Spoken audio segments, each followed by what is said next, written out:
好，中美之间的这一场贸易战，其实呢，我们现在来扩大范围来看，也涉及到了现在甚至中美打起了这个港口费的大战。今天一起来看到这个最新的火线话题。今天会请3位来宾来帮我们做解答的。第一个，现在中美港口费大战已经全面正式的开打了。美国加征针对于这个中国大陆的船只，每吨是50美元。中国同样的也不示弱，持续的反击，课征大约是400人民币。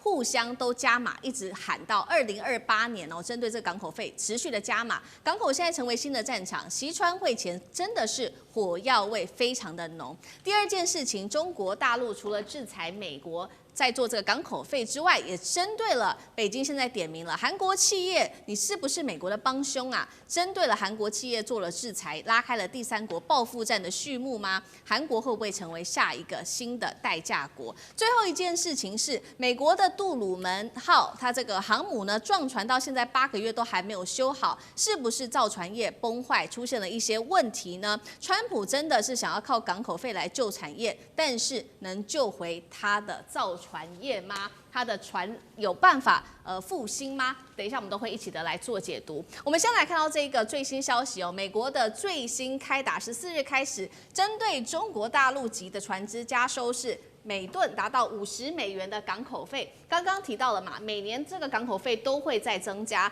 那再涨的金额大约是30美元，一直到2028年，美国对中国征收的费用会达到140美元。同样的，中国大陆也针对美国做回击哦，14日开始，只要是美国企业或美国持股超过25%的船舶，会加征400人民币的港口费，一样的每年都会涨，最多到2028年会涨到1120人民币，大约是56美元，可以说是以牙还牙，以港还港哦。更狠的事情是，北京除了针对美国之外，也针对了韩国企业。商务部的最新宣布，对韩国的韩华海洋这一间公司呢，在美国的5家子公司要来实施制裁，因为理由是这5家企业配合美国政府，针对中国进行了这个301调查，等于说他们就是帮凶。那等于北京也公开警告，是说任何的国家第三国，你只要帮美国，就会被准备封杀。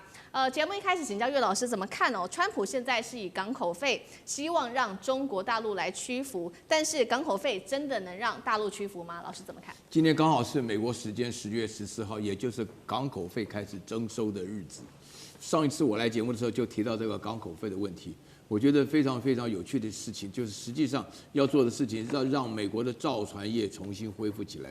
然后呢，就针对于所有中国制造的船只，或是挂中国名声进了美国啊，挂了中国之名进了美国，开的是中国制造船只，要收取这个费用。那大陆马上就同样提出相对的说法，大陆说每一吨净收50元的50元美元，然后每一年增加30美元，然后一直到140美元。我算了一下，20吨的集装箱啊，就是20吨的货柜轮的话，要收1000美元。大陆这边更狠啊，大陆说是只要是任何的船只公司美国持股超过25%啊，美国这么大的贸易国，持股超过25%，基本上也大概剩下都是了啊，加征400块人民币，我算了一下，就是60元美元的港口费，每年增加35变成95啊，一直到什么呢？一直到2028年的时候变成了就是变成了160，合起来的话呢更贵啊，就是大概算是20吨的集装箱的货轮的话呢，大概要收1100块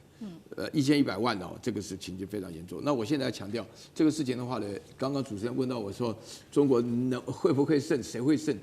我跟你讲啊，这个问都不用问。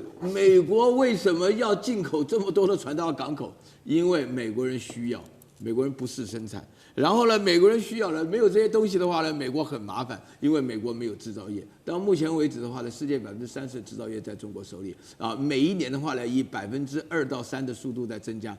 据说到了这个2030年的时候，会45%以上啊。那在这种情况下，几乎一半。那美国现在生产，那美国要如何恢复它自己的船的制造业呢？大家不晓得记不记得那个李在明跟美国谈判的时候啊，把 MAGA 改成 MASCA。啊，什么的，就是 Make American Shipbuilding Great Again 啊。那么当然要针对韩国来了，因为韩国跟美国配合的，记住啊，那个不但是稀土的长臂管辖，这个连收拾你这个船只的问题也是长臂管辖。美国本身的船只没有办法自己再生造。军用的跟民用的自己都无法制造的主要原因，就是因为技术加成本以及加长期来的自我放弃的结果。你在这种情况下，要美国不当一个贸易进口大国很困难。到中国来讲的话呢，由俭入奢易，由奢入俭难。你说这一场这个贸易战的过程当中的话呢，对中国来讲，它不缺任何东西。是，所以我个人是比较看好的，而且我觉得这个有点愚蠢这个收这个港口费真的有点愚蠢因为人家进来的话呢，就是为了要奠定你要进口就要便宜嘛。美国为什么进口东西这么便宜呢？就是因为美国大量的进口，人家竞争嘛。那美国之所以关税有这么强大的底气，也是因为便宜嘛。就是大家要竞争卖到美国，你现在美国不要了，美国不是陷入很大的麻烦吗？对，他一开始最终的目的是希望能够复兴美国的造船业，所以当时呢也找上了韩国来做帮忙哦。但是现在我们看到中国也针对韩国做出了他的子公司嘛，这一家是韩华的子公司做出制裁，是要针对韩国做一个警告吗？不要成为川普的打手。华干哥怎么看？好，我还记得去年那个韩华旗下在费城造船厂进行了 MAGA 盛大的仪式，那布条挂出来就是 MAGA， 你知道吗？让美国再次伟大。我的天哪，这是干嘛？你只不过是说韩华海洋株式会社去收购了这个费城造船厂，对不对？我先讲一下费城造船厂的历史。它以前在24大战争的时候是美国海军主要造船厂之一啊。那什么自由轮就是他造的，自由轮跟那个登陆舰，你知道登陆舰后来造了多少艘？就是我们的中字号造了1000艘，听清楚，1000艘。那个费城海军造船厂那个时候的能量有多大？后来到了最后，你知道吗？不是近20年来，近30年来，30年前它就已经非常的寥落了。然后让韩华也没办法，韩华也是美国要他的，他就去收购它，所以收购了他就挂个布条 ，mega， 我靠，就是以后要干嘛？以后要让美国再次伟大。我们今天韩国人来帮你忙了。那问题在于说，韩国人来帮忙，但是你总不能帮着美国来调查我们中国吧？他现在美国对于中国的301条款，它的调查的主要的项目是什么？就说你在中国的海事物流跟造船业方面，中国政府拿出了多少补贴？那这个就是什么？那这个就是不公平。那就是说，在企业跟企业的这个竞争上面。对于我们美国造船厂是不公平的，所以韩华株式会社，请你提供资料。韩华就真的提供很多资料给他们啊，足以让美国的301调查能够成功。所以中国商务部也开始了，他就说你旗下5家公司，我们现在都要制裁。为什么？因为你严重违反了商业公平竞争的原则，然后呢，你今天也违反了国际法，所以李在明现在有点慌，你知道吗？对。我说你要制裁我们，你可以自己去好好这个衡量一下。李在明，对于美国而言你们可能很重要，而美国也对你们是非常的重要的一个盟友，尤其是在造船工业上面，可能你今天韩华株式会社可以在美国得利，但是你不要忘记了，你若要跟中国竞争、跟中国对抗的话，那输的应该是你们南韩自己。所以我认为。李在明现在头很痛，因为他不知道怎么样去安抚中国。好，一方面美国找上韩国也是需要，因为美国自身的能量也不足够。我们来看到，就以中美之间的商船的运力等等，我们等一下来做一个比较具体的一个比较因为《纽约时报》这边特别报道的是说，川普之所以会祭出这样子的港口费，其实是早就已经规划好的一个计谋、一个阴谋了，就是要反制现在大陆在造船业上面的主导的重要地位，因为美国它的这个造船业一直都在萎缩。那尤其比较具体的例子是在10月5号，当时呢不是有一个美国海军的建军250周年的典礼吗？杜鲁门号就是美国自己的航母当时在川普他在发表演说的时候，可以看到背景挂了一个巨大的帆布。那根据了解，就是因为在8个月前，这个杜鲁门号曾经跟某个货轮相撞，所以没修好，他们等于是放了这样一个帆布去遮住，这个叫做遮羞布。那刚刚讲了嘛，我们要做一个中美之间的商船的一个制造能力的比较。我们现在来看到这个画面，首先就以全球的商船运力来做比较，中国大陆目前的占比是17%，美国只有4%。造船的产能，画面上我们来看到，中国现在是23%，美国是4%。如果以商船制造的能量来说，中国是55%，美国只有1%，差距恐怕要10年才能补得回来。汉庭怎么看？可怜呐、一艘航空母舰的撞痕8个月修不好，是新竹棒球场吗？它背后的核心困境当然是基础设施的严重瓶颈啊。目前全美国能够容纳10万吨以上核动力航母的干屋呢，船坞只有4个。那目前已经被华盛顿号、斯坦尼斯号还有其他的占据了，因为他们也在长期大修。那还有一些新建的建造任务所占了，所以导致杜鲁门号无处可修。那当然，这也显示背后美国长期以来的产业空心化。就它造船业的衰落深层结构是什么呢？第一个，劳动力的断层，还有长期的成本飙升。这个行业就是缺人啊，比如说焊工啦，然后以及结构的工程师，都是需要非常熟练的技术工程师。可是呢，缺口高达30%以上，而且工人的平均年龄也都偏大，导致人力成本居高不下。所以美国船厂的这个光是人工的费用就比大陆高2到4倍。而第二是供应链受制于人，现代军舰建造维修的很多关键原材料，比如航母耐热需要的这个什么锑和钨，那都是依赖中国大陆进口。那中国大陆现在呢，就针对稀土来做卡脖子，所以直接卡住了美国航母维修的一些必备的弹药的材料。再来第三，也是美国自己长期这种保护主义惹的祸。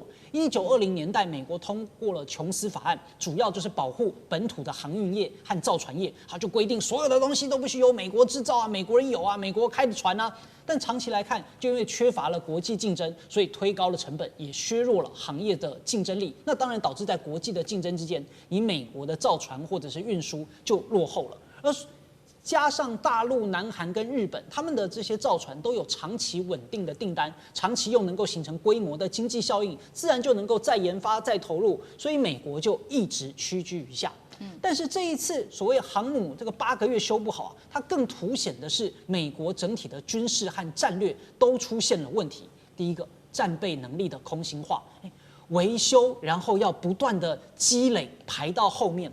除了杜鲁门号，还有一个博伊西号，最严重的干嘛？它排队等修要修9年呢。那你美军这个部署的舰队等于一大部分都在修，那实际上能够用来动支的自然就减少。打仗打的是什么？作战先锋，但它能不能够打得久，而且打得强，长期维持，就是要靠后勤跟维修。如果最顶尖的军舰8个月都不能修好，那你的后勤维修体系当然就是大受打击了。所以在战争的时候就显得特别的脆弱。而航母本来也是美国军力以及威慑的重要展现。那如果你航母都出包，自然而然对国家整体的形象跟军事的威慑能力就大幅下降。所以杜鲁门航母上面的那一块帆布，不仅是盖住了伤痕，它其实更是揭露美国背后制造业空心化、供应链的脆弱跟战略资源错误的配置综合结果。好，所以我们看到这一场中美贸易战打到现在，中国大陆有以经济来讲，手握不管是稀土的王牌，或者是在这个美豆上面的王牌。那另外一方面，我们刚刚讲的在军事上面，川普想要复兴他的造船业跟制造业也都是失败的。接下来这个中美贸易战会怎么谈下去？还会扩大打下去吗？还是两国会逐渐的达成共识？老师怎么看？你问我是 yes or no 的问题，那我告诉你，那个达成共识的机会非常小，对，继续打下去的机会非常大。那这个你刚刚提到的什么晶片、大豆、商船、军火等等，这就呼应我刚刚第一次发言，因为大国人口多地方比较大，所以它利益面非常多，这个我也需要，那个我也需要，但什么都能够自己提供吗？没有办法，所以会需要对方，这个叫做经济互赖嘛。那在过去这个自由全球化的时代。那我们用自由主义的这个国际理论来看，这两个大国是这样相处的。可是现在两个大国的这个摩擦越来越激烈，对抗越来越升高。这个时候用现实主义来看就非常精准。现实主义有一个非常重要的一个概念，就是大国之间彼此不会相互信任，而且很容易掉入所谓的安全困境。就我总怀疑你是不是要对我做什么，那我就把我自己武装更强一点。因为你武装更强，对方说，哎呦，你弄那么强，你是不是要打我啊？他又怀疑对方，所以就落入一个安全困境，然后那个对抗的螺旋就升高。那所以我我看现在美国跟中国将来回到你刚刚问题，他们将来会不会达成共识呢？机会非常小，彼此会互相猜忌，就要想出更多的不同的领域，来我戳你一下，你戳我一下，要想办法来挑逗对方一下，或怎么样来打击对方。所以我觉得这个用邓小平一句话来讲，斗而不破。对不对？是。所以我们看苑老师，苑老师我们是非常优秀的同学，斗而不破是不是这个概念？没错嘛，差不多就这个概念。对，大国还会继续斗下去。中华文化中斗而不破，对对对，继续斗，不会那么快破，但是绝对不会就停下来。好，谢谢吴老师。那我们休息一下，马上回来。地缘政治、美中之争、战略价值、强权崛起、小国生存。现在与未来洞悉事件走向，掌握世界脉动，全球观点。